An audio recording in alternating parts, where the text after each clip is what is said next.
World War II was a war that was never supposed to happen.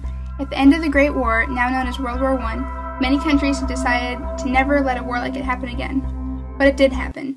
Just about the whole world went into a depression after World War I from all the debt and losses because of fighting in the war. The people in Germany, Japan, Russia, Italy, Spain, and Argentina were suffering a great deal. They didn't know whether or not they would be able to eat or work enough to survive, and they lived in fear. Because they were afraid, people were driven to extreme ideologies because they were promised relief from the suffering. Because of this, men like Benito Mussolini, Adolf Hitler, Francisco Franco, and Hideki Tojo were able to get elected into power because of the promises to help the suffering people. Now, the rest of the world saw these dictators rising up. Hitler demanded parts of Sudetenland, and British Prime Minister Neville Chamberlain wanted to avoid another war at all costs, so he decided to appease Hitler. Chamberlain signed the Munich Act, giving Hitler parts of Sudetenland he wanted.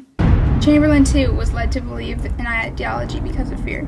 He was afraid of war, so he believed he could appease Hitler.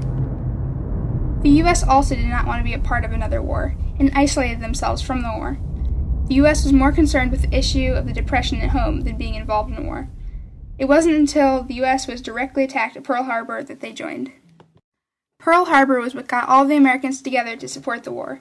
Men registered to fight, and everybody else did what they could to contribute. Production went up, and there were many new jobs.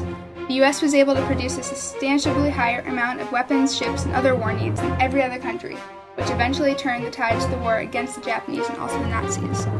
The attacks the Japanese planned against the U.S. were designed to take down and cripple the U.S. quickly, so they couldn't interfere with Japanese plans, and up until 1942 the Japanese were winning.